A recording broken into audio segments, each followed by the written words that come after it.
Vamos a Romanos capítulo 2, vamos a comenzar un tema que se llama el ABC de la moralidad. Tenemos 3 semanas, me doy 3 semanas para compartir un poco el ABC de la moralidad. Hablando de moralidad, lo que es bueno y lo que es malo. Estaba buscando alguna definición y lo más sencillo para definir moralidad es lo que es bueno y lo que es malo. Ahora, ¿quién define lo que es bueno y lo que es malo? Obviamente, al estudiar este material de evangelismo y discipulado me doy cuenta de algo muy valioso. Cada persona tiene su propia cosmovisión de la vida. Es decir, usted ve la vida de una forma, como cristiano, si usted ya es creyente y si ya es hijo de Dios, usted tiene una cosmovisión, es decir, una visión del mundo de una forma, una perspectiva como la de Jesús. Pero quien no ha llegado todavía a los pies de Cristo tiene una cosmovisión del mundo, tiene una visión del mundo que puede ser muy distante de lo que es el cristianismo, el pensamiento cristiano. Y es muy normal porque todos nosotros nacimos en este mundo sin saber bien de qué se trata la vida. Solo nacimos en este mundo y después de nacer viene a nuestra vida una acumulación de experiencias, buenas y malas. Y de esas experiencias buenas y malas, si Jesús no llega a nosotros, formamos una cosmovisión de lo que significa y lo que es la vida. Por ejemplo, hay gente que dice, yo siempre voy a ser igual y yo nunca voy a salir adelante porque mi vida está marcada así, porque así he vivido, así he crecido y así será. Y tiene una cosmovisión, una visión del mundo de una forma un poquito negativa. Otros que le ha ido muy bien en la vida en ciertas áreas dicen, no, el mundo es una cosa que se puede alcanzar y se puede llegar aquí y allá porque tiene una cosmovisión, una visión del mundo de otra perspectiva. Otros que nacieron en Arabia, que nacieron como Yalil nos contaba el día domingo, en otra religión, pretenderán o creerán que en su visión del mundo ellos tienen una visión muy distinta a la nuestra. Es decir, todos nosotros formamos una cosmovisión del mundo, depende de nuestras experiencias, nuestro crecimiento, nuestro contexto, hasta que, por la gracia de Dios, llega Jesucristo a nosotros. Cuando Jesucristo llega, Él implanta en nosotros la cosmovisión bíblica. Y más o menos en ese tenor tenemos que no perder ese pensamiento cuando hablamos de este tema del ABC de la moralidad. Porque cuando hablamos de la moralidad, podemos ser muy relativistas diciendo, bueno, lo que es bueno para ti no necesariamente es bueno para mí. O lo que es malo para ti no necesariamente es malo para mí. Pero ese es un gran error de cómo nosotros evidenciar o evaluar la moralidad. La moralidad no puede caer el concepto de la moralidad en nuestro concepto, sino que hay uno superior a nosotros que enseña lo que es bueno y lo que es malo. Se llama Dios. Dios establece lo que son las categorías, lo que son los pronósticos, promedios, estatus de lo que es la moralidad. Dios dice lo que está bien y Dios dice lo que está mal.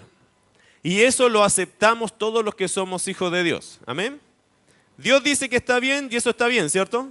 Y cuando Dios dice que algo está mal, eso está mal. Ese es el pensamiento cristiano. Ahora, si usted todavía no alcanza a entender quién es Cristo, necesitas tiempo para pensarlo. No se preocupe, que espero que a través de esta charla y a través de este seminario, conferencia que estoy formando para ustedes, aquellos que aún no conocen a Cristo lo puedan conocer de verdad. Es mi oración, es mi deseo, que todas las personas en este mundo entiendan que Cristo es lo más importante al fin y al cabo. Cristo es lo más importante. Y cuando Cristo llega a nuestros corazones, Él nos pone una cosmovisión, una visión de cómo ver este mundo. Es su visión, no la nuestra, ¿ok? Por eso también quiero anticipar algo. No voy a decir algo que es mi impresión. No voy a decir algo que es mi opinión. Voy a tratar de poner eso al final o en los comentarios agregados. Lo que vamos a ver primeramente para definir la moralidad es poner la palabra de Dios por encima de todo. Veamos lo que la Biblia dice acerca de lo que enseña Dios acerca de la moralidad. Dios en su sabiduría, queridos hermanos, diseñó lo que es bueno y lo que es malo. ¿Todos estamos de acuerdo con eso? Ok. Y a la vez Dios en su sabiduría nos dejó a todos los seres humanos una herramienta que nos va a ayudar mucho a conectarnos con sus normas. Porque ¿qué sería de aquellos que no conocen a Dios? ¿Qué sería de aquellos que no conocen a Jesús si no tuvieran algo para conectarse siquiera en una base mínima con el Creador? El Señor dejó algo en nosotros como una conexión. Incluso aquel que no tiene ley puede leer algo en su conciencia. Y eso es lo que Dios dejó a todo el mundo. Todo el mundo tiene algo que se llama conciencia. No todos tienen el conocimiento de Dios. No todos ya absorbieron a Cristo. Pero todos tenemos conciencia. ¿En qué estado está la conciencia? Esa es otra historia. Pero que todos tenemos conciencia o tuvimos conciencia desde pequeños de ciertas cosas fundamentales, eso es verdad. Mire lo que dice Romanos capítulo 2, versículo 13 al 15. Quiero empezar con esta base, esta discusión, para después evitarme todas las preguntas, pero es que yo creo esto, es que yo siento esto, es que a mí me pasó esto. Está bien, son acontecimientos, hechos reales que no se menosprecian. Pero queremos poner la base de la discusión en cómo Dios nos ha equipado para darnos cuenta qué es lo bueno y qué es lo malo primeramente. Romanos 2, versículo 13 al 15. Porque no son los oidores de la ley los justos ante Dios, sino los hacedores de la ley serán justificados. Porque cuando los gentiles que no tienen ley hacen por naturaleza lo que es de la ley, estos, aunque no tengan ley, son ley para sí mismos, mostrando la obra de la ley escrita en sus corazones, dando testimonio a su conciencia y acusándoles o defendiéndoles sus razonamientos. El hombre tiene algo dentro de sí que se llama conciencia, y eso te acusa o te defiende. ¿Alguna vez han sufrido de su conciencia? Levante la mano. ¿Quién alguna vez se ha sentido mal así en su conciencia, algo que hizo mal y su conciencia le hizo sentir muy mal? Le dijo, no, la embarraste. Levante la mano a ver, para ver quién tiene conciencia todavía, porque puede ser que... ¿Sí? Bueno, la conciencia es algo que está adentro. Por ejemplo, si tú tuviste a los hijos pequeños y le pegaste muy duro, ¿tu conciencia qué te dice? Bien hecho. Bueno, depende de la conciencia. Otro diría, no, está mal. No, o sea, está bien que le castigaras, pero se te pasó la mano. Y te sientes tan mal y después andas buscando a tu hijo, así, a ver dónde está, por ahí. Y él te mira de lejos con pena y uno, oh, siente esa tristeza, ¿cierto? Eso le pasa no solo a los hijos de Dios. Eso también le pasa al que no conoce a Dios. ¿Por qué? Porque tiene conciencia. Nosotros decimos que en el gobierno o en nuestro gobierno por lo menos no figura mucho cristiano, sin embargo igual respetan leyes, ¿cierto? Pero ¿por qué se establecen leyes? ¿Por qué se defienden leyes? ¿Por qué en un pueblo, en una patria, en un país, en una etnia se forman leyes? Porque hay una conciencia de qué es lo bueno y qué es lo malo. Y por eso se felicitan ciertas acciones y otras se castigan. Querido hermano, si no tuviéramos conciencia, no podríamos establecer lo que llamamos valores versus antivalores. No podríamos decir verdad versus mentira. No podríamos decir moral versus inmoral. No podríamos, porque si no tuviéramos algo que nos dijera, no, esto está bien y esto está mal, ¿qué criterio usamos para determinar qué es malo y qué es bueno? El hombre natural que no entiende a Dios tiene algo puesto acá adentro que se llama la conciencia. Y la conciencia, cuando no ha sido cauterizada, cuando no ha sido eliminada, cuando no ha sido insensible, puesta en insensibilidad, puede ayudar. Porque la conciencia que no ha sido muerta, digamos, que no la mataron, esa conciencia está pensando como la ley, como Dios pensaría las cosas. Fíjese que cuando somos niños nuestra conciencia está nuevecita, ¿cierto? Por eso cuando somos niños somos muy sensibles, nos damos cuenta de las cosas que hacemos mal. Cuando somos niños, y bueno, depende qué nivel, ¿cierto? Pero cuando somos niños, ¿tú mentiste? Y nosotros no podemos mentir. ¿Tú lo hiciste? Y nos acusa la conciencia. Cuando crecemos, nos dicen, ¿tú lo hiciste? No. ¿Yo? ¿Cuándo? Ya la conciencia está muriendo, se nota. Está cauterizándose de a poco. Pero hay otras áreas que sí, la conciencia está muy viva todavía. Entonces hay áreas de nuestra conciencia que se activan y otras que se van muriendo, depende en qué estamos. Ahora, el problema hoy es que la conciencia ha sido cauterizada en este tema que vamos a tocar. El problema de hoy es que la conciencia ha sido cauterizada bajo argumentos de personas que tienen el entendimiento entenebrecido, que tienen por su propia maldad mentes reprobadas. Por eso lo que vamos a escuchar hoy día se ha generado en nuestro círculo social y en nuestro mundo, se ha hecho calzar una filosofía en contra de Dios, pero que la están aceptando. ¿Por qué? Porque las personas que están instituyendo leyes y personas que están abriendo campo para esta forma de vivir, son gente que tiene la mente reprobada según la palabra. Mire Romanos capítulo 1, versículo 21. Pues habiendo conocido a Dios, no le glorificaron como a Dios ni le dieron gracias, sino que se envanecieron en sus razonamientos y su necio corazón fue entenebrecido, puesto en tinieblas. Por eso una persona sin Dios tiene el entendimiento puesto en tinieblas. Lamentablemente esa es la condición de todos nosotros antes de llegar a la luz que es el Evangelio de Cristo. Nuestra mente está en tinieblas. No vemos con claridad cómo ofendemos a Dios y cómo estamos en contra de Dios. ¿Se acuerdan de lo que dice Efesios 2:1? Y Él os dio vida a vosotros cuando estabais muertos en vuestros delitos y pecados. Nosotros estábamos muertos, no sentíamos la vida espiritual.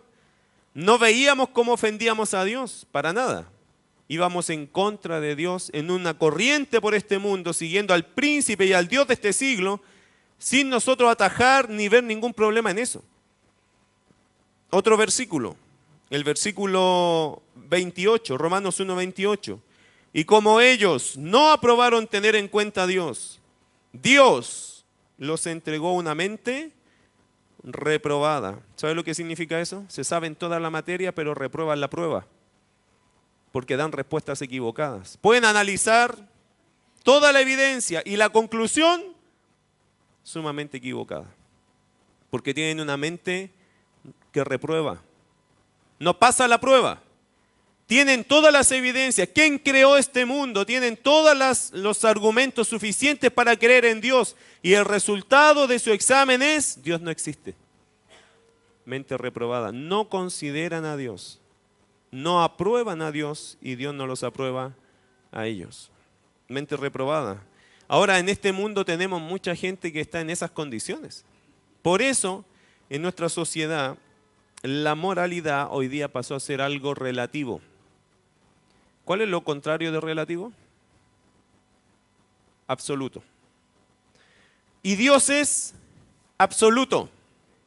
El mundo es relativo. ¿Por qué?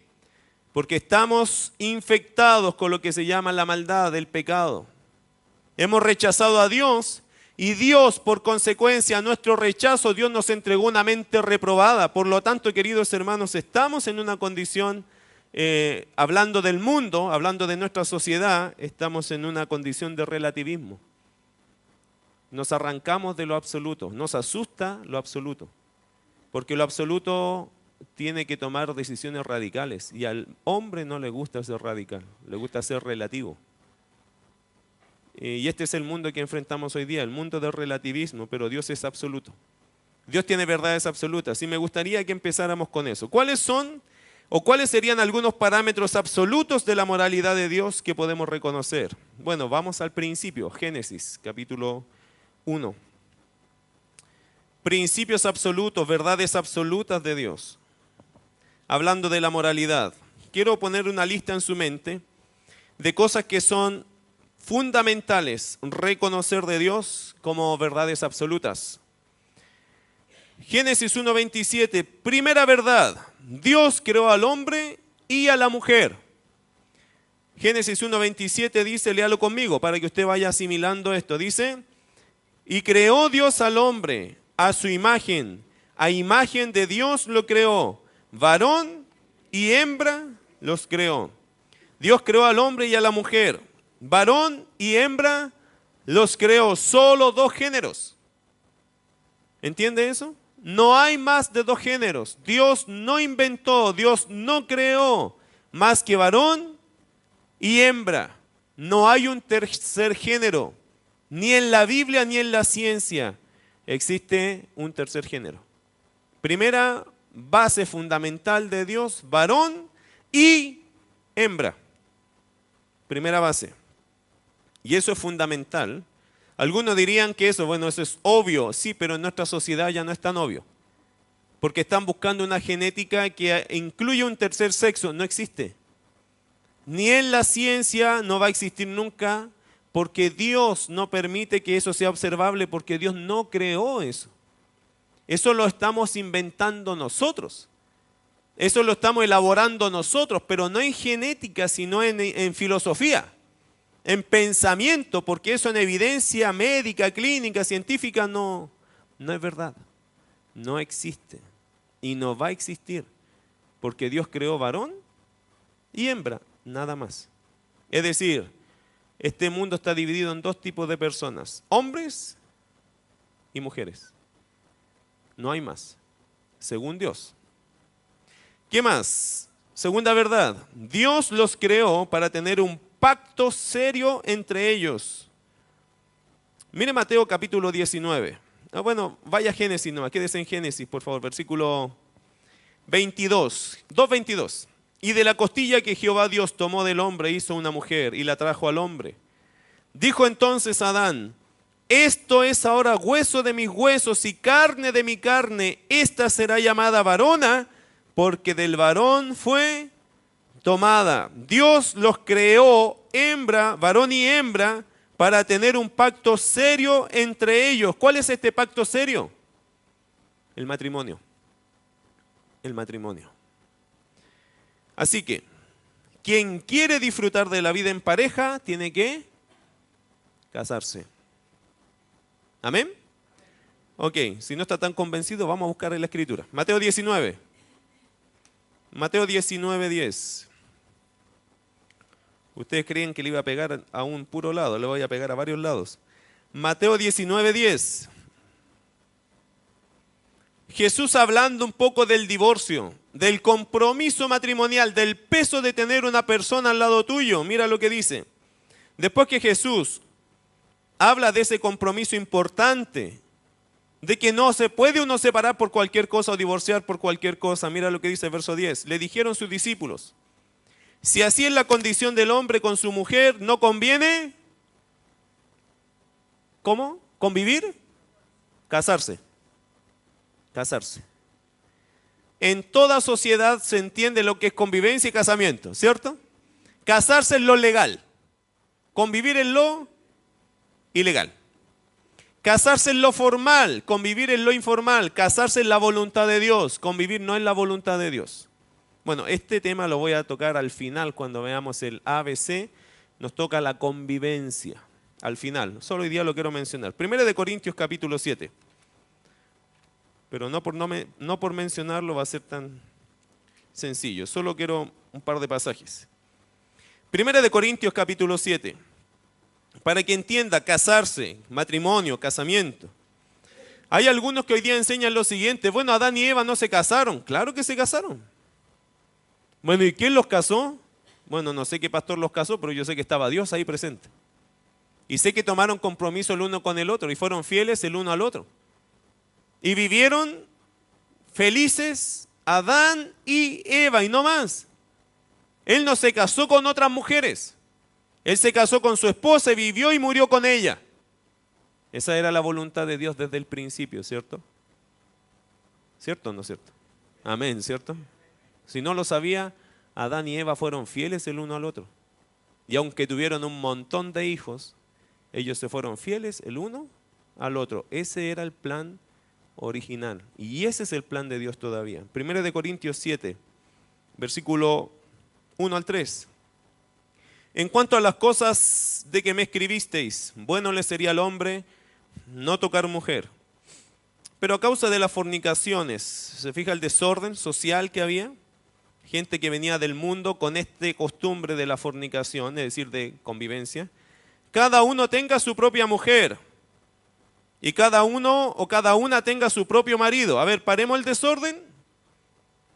Si vas a vivir con alguien, tienes que tenerla como tu mujer. Y si tú vas a vivir con alguien, tienes que tenerlo como tu esposo. Tienes que hacer legal tu condición. Mira verso 3. ¿Cómo le llama? Marido. Marido, mira qué hermoso es. El marido cumpla con la mujer el deber conyugal y asimismo la mujer con el marido. Verso 8, saltes al verso 8. Digo pues a los solteros. ¿Cuántos solteros hay aquí? Este versículo es para ti. Es para ti, es un regalo de Dios para ti. ¿Qué dice? Digo pues a los solteros y a las viudas. ¿Cuántas viudas hay aquí? Una viuda es una mujer que su esposo ya murió. ¿Ok? ¿Lo tiene claro? Si ya murió su esposo, usted es libre para casarse otra vez en Cristo. Cásese con un cristiano, pero se puede casar. ¿Qué dice? Digo pues a los solteros y a las viudas, que bueno les fuera quedarse como yo, pero si no tienen don de continencia, ¿qué dice? Cásense, cásense, cásense. Los quiero hipnotizar a los solteros duros, cásense. Pues mejor es casarse que estarse quemando. ¿Es muy complicado entender la Biblia? No, ¿cierto? Hasta aquí no. ¿Cuál es el concepto de moralidad de Dios? Dios creó al hombre, varón y hembra, y Dios los creó para tener un pacto serio entre ellos, el matrimonio. Que se casen. Que se casen. ¿Amas a esa mujer? Hónrala casándote con ella. En Cristo. Si es cristiana, no tienes nada que esperar, cásate. Bueno, a lo mejor tienes que ahorrar, pero cásate. ¿Okay? ¿Amas a ese hombre y es creyente? Cásate con él, hazlo feliz. Cásate. Pero esto es la forma que Dios ve este asunto. Otra verdad, Dios dispuso una mujer para cada hombre. Génesis 2:24. Otra cosa que incluso me lo han discutido en la Biblia y todo, yo entiendo, porque en la Biblia aparecen hombres que tenían más de una mujer, ¿sabía usted eso? Sí, había hombres que tenían más de una mujer y uno se pregunta, ¿pero cómo ese hombre de Dios tuvo más de una mujer? Todos se pueden equivocar, ¿ok? Si en la Biblia tú ves hombres que han tenido más de una mujer, también tendrás que ver en la Biblia lo mal que lo pasaron por tener más de una mujer. Eso no es fácil, hermano. Yo lo digo por lo que dice la Biblia, ¿cierto? No es fácil, los hombres la pasaron mal y las mujeres no la pasaron muy bien. Y Dios nunca quiso que eso fuera así. De hecho, incluso en la Biblia hay pecados tan feos que hay hombres que se casaron con su mujer y otra mujer y eran hermanas entre ellas. Y Dios en su palabra dice, no hagas eso. Y algunos dicen, pero ¿cómo ese hombre de Dios lo hizo? Se equivocó. Alteró por su sociedad, querido hermano, por la cosmovisión de su sociedad, se confundió con la escritura o la ignoró la escritura y se casó igual. ¿Y fue un error? ¿Fue un pecado? Por supuesto, siempre es pecado violar los principios de Dios. ¿Y trae consecuencias? Por supuesto que trajo consecuencias. Es que lo que nosotros leemos no es todo lo que vivían. Hay muchas consecuencias en violar los principios de Dios. Muchas. Lo que usted ve hoy día en personas que tratan de tener una vida así, eso multiplíquelo. Mientras más mujeres, más problemas. Y no es por la mujer que es un problema, sino porque ese no es el molde de Dios. Nunca fue el molde de Dios. ¿Qué dice Génesis 2:24? Léalo conmigo para que usted absorba lo que Dios dice de la moralidad. Por tanto, dejará el hombre a su padre y a su madre y se unirá a su mujer. Y serán una sola carne. ¿Ve que es conveniente leer la Biblia tal cual dice? La Biblia no habla de pluralidad. La Biblia dice su mujer. Ahí dice, por tanto, dejará el hombre a su padre y a su madre y se unirá a su mujer. Y serán hombre y mujer una sola carne. Es sencillo. Dios los creó para tener un pacto serio entre ellos y Dios dispuso una mujer para cada hombre. La poligamia, por lo tanto, siempre fue un desvío de la norma de Dios. Siempre fue. No importa quién la hizo, no importa quién la cometió, siempre fue y siempre será un desvío de la norma divina. Otra verdad más que es un fundamento de la moralidad de Dios. Dios les dio el encargo de disfrutar de la vida sexual y procrear. Otra cosa que hoy día pasa mucho, que no se entiende el rol de la sexualidad. Y la sexualidad siempre fue creada por Dios para disfrutarse el uno al otro. Cuando una mujer no entiende eso, hace pasar mal tiempo a su esposo. Cuando un esposo no entiende esto, hace pasar mal tiempo a su esposa. Y eso trae crisis en el matrimonio. Sin duda, si esta área no está bajo el poder, el control y la enseñanza correcta, esta área trae problemas a los matrimonios. A tal punto que esto le genera la caída en picada más del hombre que de la mujer. Porque el hombre es el más asediado en esta situación, el más presionado en esta situación. Por estructura Dios nos creó de forma distinta. Y la mujer a veces no lo entiende y lo juzga como un hombre carnal, salvaje, prehistórico, primitivo. Eres un salvaje, le dice, ándate a orar, sé más espiritual. Y no tiene que ver con espiritualidad, tampoco con carnalidad, tiene que ver con estructura. Dios nos creó así. Ahora, si usted tiene un problema, cómo Dios se le ocurrió crearnos, hable con Dios.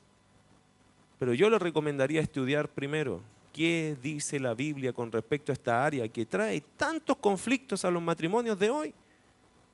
Tantos conflictos, es tan difícil entender que tu esposo necesita satisfacer necesidades y que te ama en ese acto y que te necesita en ese acto. Es tan difícil entender eso. Esposo, es tan difícil entender que ella también te quiere, pero que no seas tan brusco, tienes que ser más romántico. Es tan difícil entender eso, no es muy difícil, pero somos porfiados. Nos gusta como llegar al límite del problema para recién reaccionar. Y algunos lamentablemente van más allá cayendo en pecado. Y recién la esposa dice, no, sí, yo sé, es mi problema. Pero ¿cómo vas a llegar a ese punto para reconocer que es tu problema? No entiendo eso de las mujeres, francamente, no soy mujer. No me voy a poner del lado tuyo, naturalmente. Espiritualmente lo puedo ver en la Escritura. Pero muchas cosas de la mujer no las entiendo. Mi esposa me las ayuda a entender. Pero hay una área que yo no entiendo y creo que se las puedo reclamar a todos. Si yo sé que la Biblia enseña algo, ¿cómo puedo ignorar eso? Si yo sé algo de la Biblia, ¿cómo lo puedo pasar a llevar? Sin sufrir las consecuencias de algo que se llamaría, por lo tanto, una desobediencia.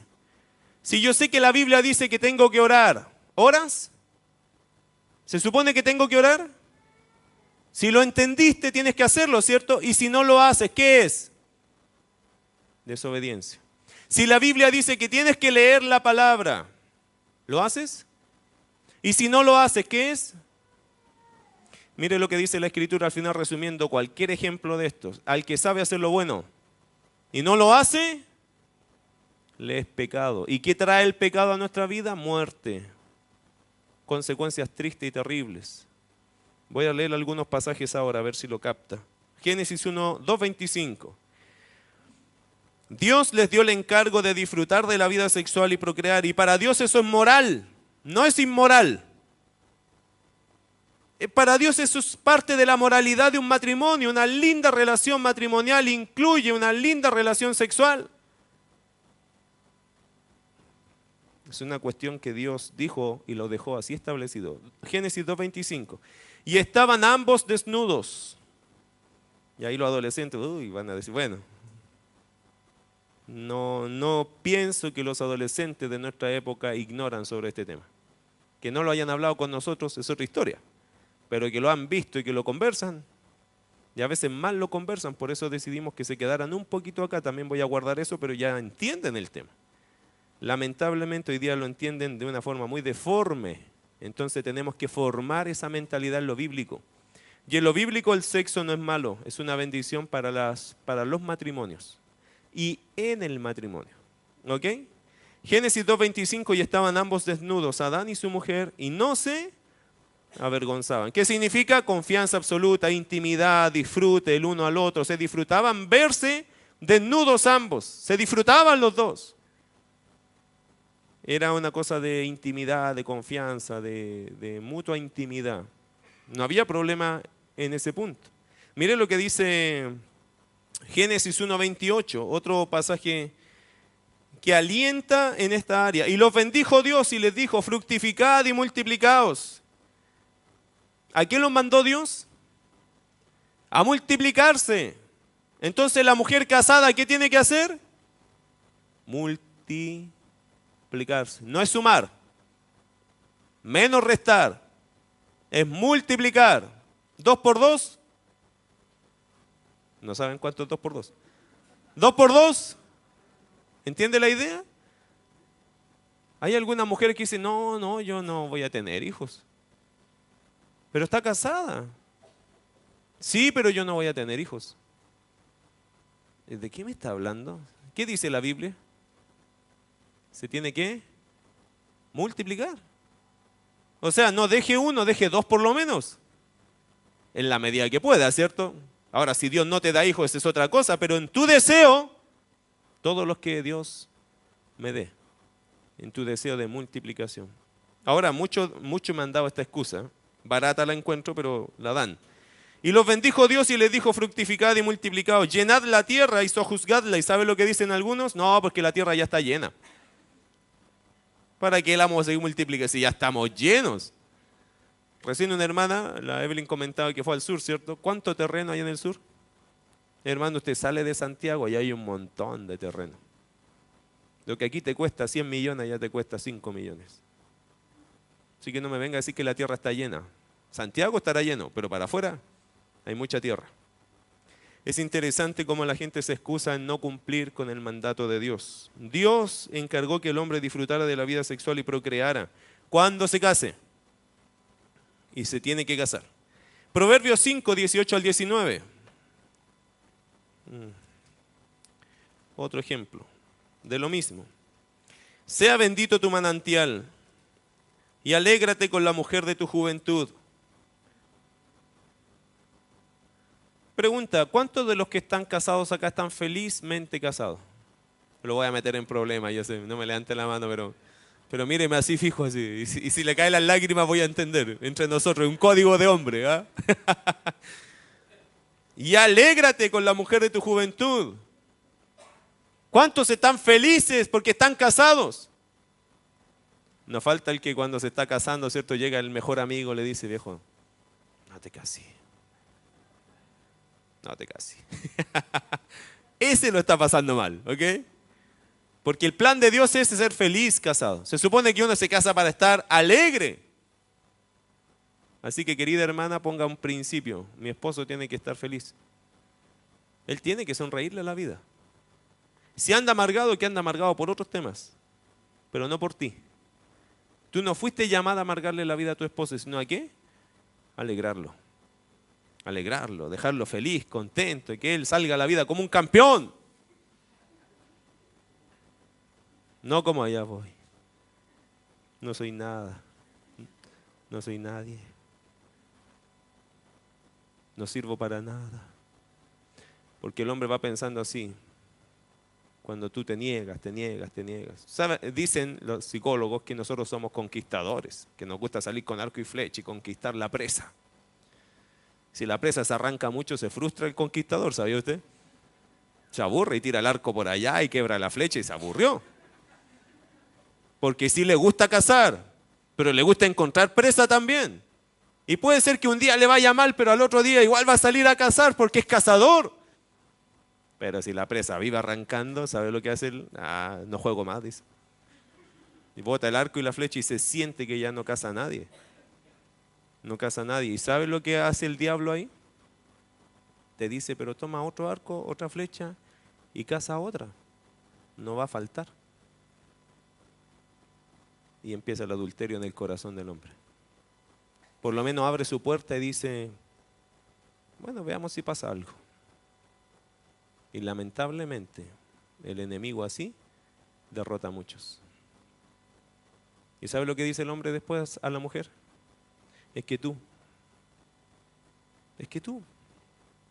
¿Cuántas veces te rogué? ¿Cuántas veces te lo dije? ¿Cuántas veces conversamos? ¿Cuántas veces dijimos? ¿Cuántas veces peleé contigo? Y no entiendes. ¿Y qué dice la mujer ahí? Es que tú.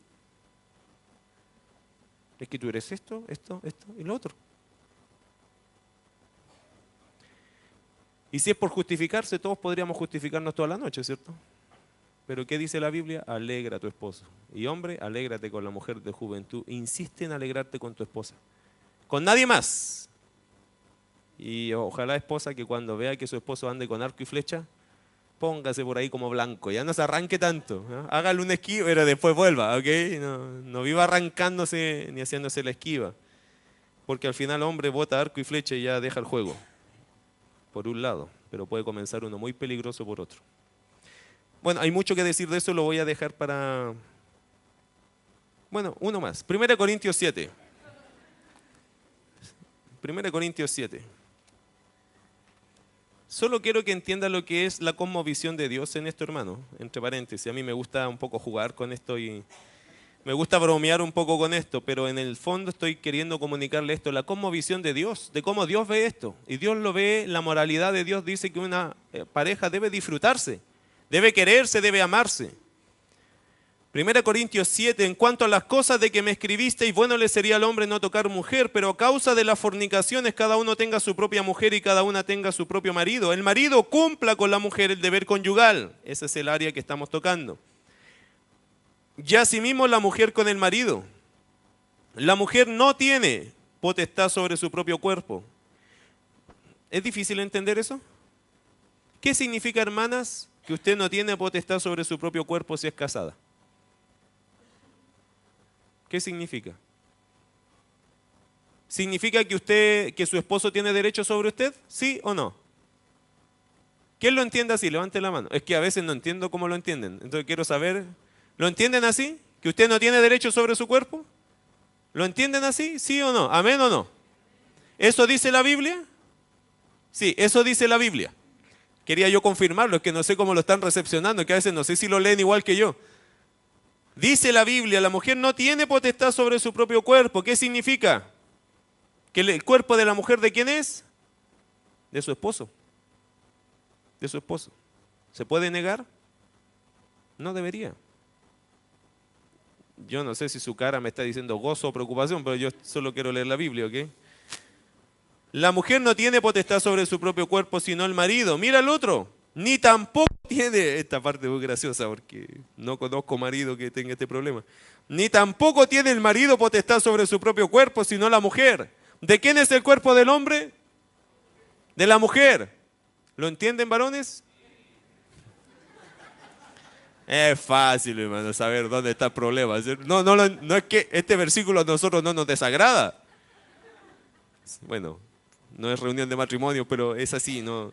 Quisiera yo hablarle un poquito más de eso, pero es así, ¿no? La que más lucha, por lo general, y no es malo ni bueno, solo es por general, es la mujer, en entender esto. Mira verso 5, léalo conmigo, por favor. No os neguéis el uno al otro, a no ser por algún tiempo de mutuo consentimiento para ocuparos sosegadamente en la oración y volver a juntaros en uno. ¿De qué está hablando? Obviamente está hablando de la misma área, de una forma muy elegante, muy cuidadosa, ¿cierto? Pero volver a juntarse en uno, después de un tiempo de consentimiento, mutuo consentimiento, se pusieron de acuerdo porque van a gastar tiempo en orar, quizá en ayunar y buscar a Dios, y van a gastar un tiempito en eso, 2, 3, 4, qué sé yo cuántos días, pero van a hacer eso, pero ambos están de acuerdo en pasar un tiempo de abstinencia, tiempo corto. ¿Y después qué pasa de ese tiempo? Y volved a juntaros en uno. ¿Para qué? ¿Por qué tanta preocupación? Diría alguna mujer que esto no lo entiende bien. Y yo, hermana, con mucho amor, ni saber de ti. Por eso lo hablo con libertad, no tengo idea, pero quiero entender que esto pasa. Si no lo entiendes bien, mira lo que dice este versículo. Para que no os tiente ¿quién? Y eso es complicado, porque el diablo se pone falda. Porque el diablo puede ser una gran tentación. Lamentablemente el diablo sabe y se va a dar cuenta. Se va a dar cuenta del hombre que está luchando en esta área, el hombre que no está bien en esta área y va a empezar a trabajarle esta área. El último sermón que voy a dar de estos estudios se llama, no, el segundo, el de la próxima semana, Dios mediante, quizá el de la tercera semana, se va a llamar boletos que llevan a la destrucción. Y a veces uno toma boletos que te llevan solo a la destrucción. Porque faltamos a la moral y sacamos un boleto a la inmoralidad. ¿Cuáles son estos boletos? Hay varios. Hay varios. Pero ¿por qué un hombre compraría un boleto para irse a la destrucción?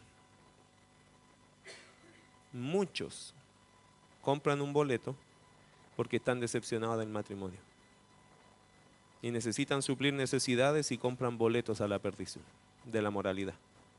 Y pierden su moral comprando un boleto porque dicen así prefiero satisfacer necesidades que tengo y que nadie las entiende o nadie las ve. Es muy triste, pero eso pasa. Es una realidad. Es una realidad en el mundo, es una realidad en la iglesia, es una realidad en todos lados. Donde hay hombres, donde hay mujeres, esa es una realidad.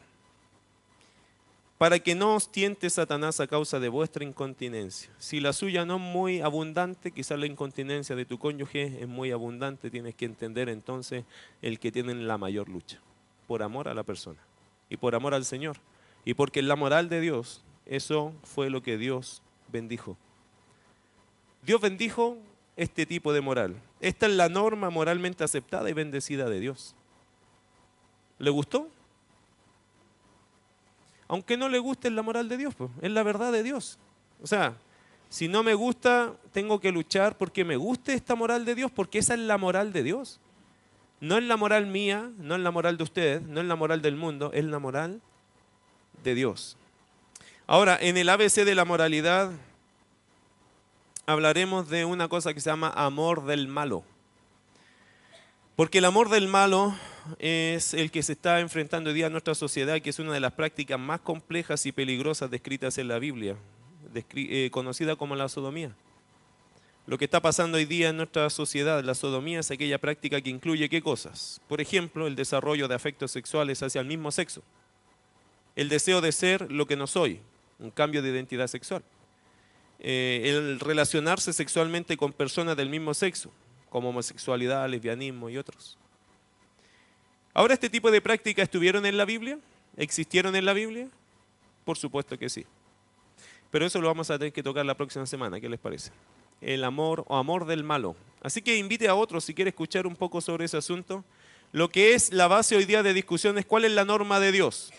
En la moral de Dios, Dios tiene varios principios. Creó hombre y mujer, los creó para procrear, los creó para disfrutarse, los creó para hacer una familia, por lo tanto se tienen que casar, tienen que pasar por el principio legal del matrimonio. Y eso es moral según Dios. Dios dice que eso es correcto y eso está bien, y eso Dios lo bendice. Querida hermana, querido hermano, si no cumplimos con las normas morales de Dios, no esperemos que Dios nos bendiga. Hay hogares que están juntos pero se están destruyendo por dentro porque no cumples con la norma de Dios.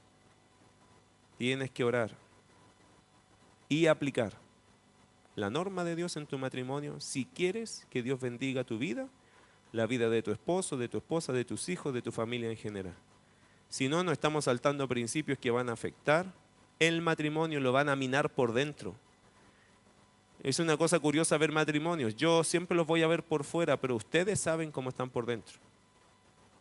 Y eso necesitas trabajar tu área, tu parte. Porque la norma de Dios no podemos pasarla a llevar. La próxima semana, amor del malo, hablando un poco de cómo nos hemos desenfocado o cómo ha llegado la práctica de la sodomía a nuestra sociedad. Vamos a orar.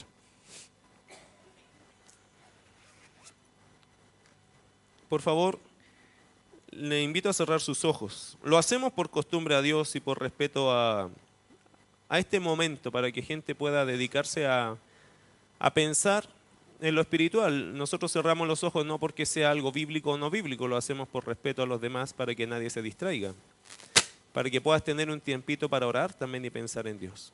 Querido Padre Celestial, yo te agradezco porque tu palabra es instructiva. Hemos recibido toda la vida una cosmovisión de las cosas. Esa cosmovisión de nosotros a veces partió por la calle. Aprendimos esto a veces en la calle, Dios. Tomamos una visión del mundo en el área íntima, en la moralidad. A veces la tomamos de la calle. Amigos nos educaron en esto y nos dieron una cosmovisión de cómo ellos veían esta área. Hoy día te agradecemos porque tenemos tu palabra.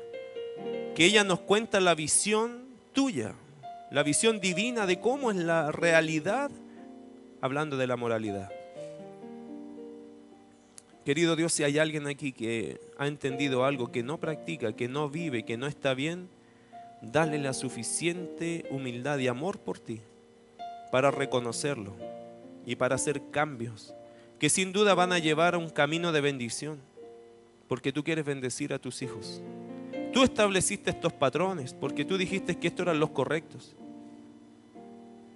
Ayúdanos, Señor, a obedecer estos patrones, porque son ellos los que nos van a llevar a bendición. Gracias por darnos tu cosmovisión, cómo tú ves las cosas, cómo tú las entiendes. Seguro, Señor, que aquí hay temas profundos, seguro que sí.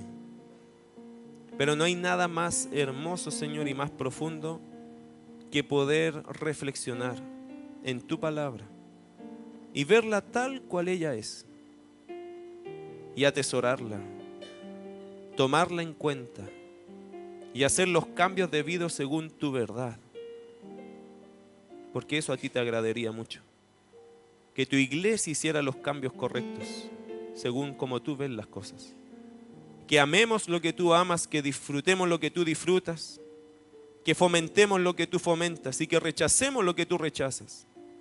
Eso a ti te gustaría. Tú eres el Padre y nos educas a nosotros como hijos. Querido Dios, gracias por tu palabra. Gracias por darnos consejo, por sentarte y sentarnos en tus rodillas y contarnos un poco cómo debe ser mirada la vida según tu opinión.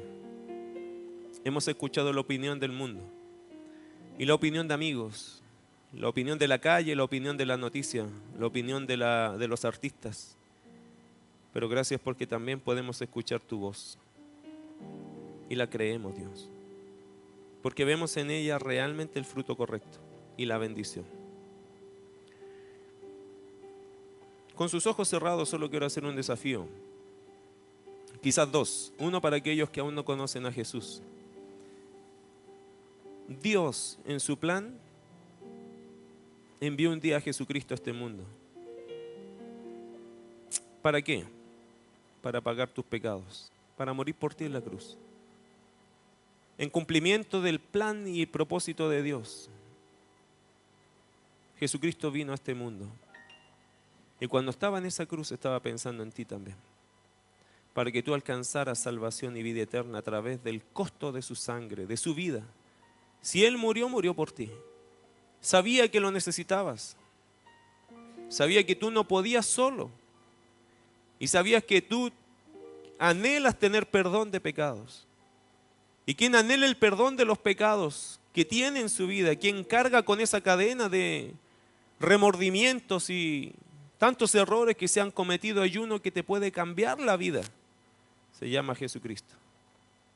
Si tú vienes a Cristo, la Biblia dice, nueva criatura es. Por lo tanto, puedes tener un nacer otra vez en este día. No naces físicamente, naces espiritualmente. Todo lo que ha pasado en tu vida, el Señor lo perdona. Te da un perdón absoluto, total. Nunca más se acordará de tus pecados, porque Él te hará un hijo o una hija de Dios. Todo eso es por la fe en Jesucristo. El que vino a morir por ti es el que te quiere dar vida eterna, una vida nueva. ¿Hay alguien en este lugar que le gustaría recibir a Jesús en su corazón? ¿Que quiere creer en Él y entregarse absolutamente? Si es así, quiero que levantes tu mano y la bajes rápidamente. Si hay alguien así, que tiene esa necesidad de Cristo, de ser perdonado, de ser amado, de ser restaurado en su alma, en su corazón, de tener una esperanza viva y verdadera. Si hay alguien así, levanta tu mano y bájala, me gustaría orar por ti. Qué bueno, amén, baje su mano. ¿Hay alguien más que dice, pastor, a mí también, yo necesito a ese Cristo que cambia vida, no el religioso, sino el Cristo verdadero, que vino a morir por mí, que me ama de verdad, que perdona mis pecados? ¿Habrá alguien más así? Levante su mano y bájela rápidamente. Amén, qué bueno. ¿Hay alguien más? Para aquellos que quieren recibir a Cristo y conocerlo con su corazón, por favor, te invito a orar conmigo en esta hora. De esta forma, en tu corazón, dile al Señor, Señor, yo te agradezco por haber estado aquí. Hoy escucho que tú perdonas pecados. Y yo soy un pecador. Yo te necesito. Entra a mi corazón. Entra a mi vida. Cámbiame de adentro hacia afuera. Que tu sangre pueda perdonar todas mis maldades. Yo creo que tú eres el único que puede hacer eso por mí. Yo te lo ruego. Ten misericordia de mí. Sálvame. Hoy decido en tu gracia creerte y caminar contigo. Y te agradezco por la oportunidad. Con sus ojos cerrados, ¿alguien oró de esta forma? ¿Puede levantar su mano y bajarla? Amén, qué bueno. ¿Hay alguien más que oró de esta forma? Qué bueno. Amén, baje su mano. ¿Hay alguien más que oró de esa forma? Qué bueno. Gracias a Dios. Querido Señor, muchas gracias te damos. Ha sido un privilegio, Señor, abrir tu palabra, recordar cosas que están allí hace tanto tiempo. Perdónanos porque están ahí hace tanto tiempo y a veces no las vemos.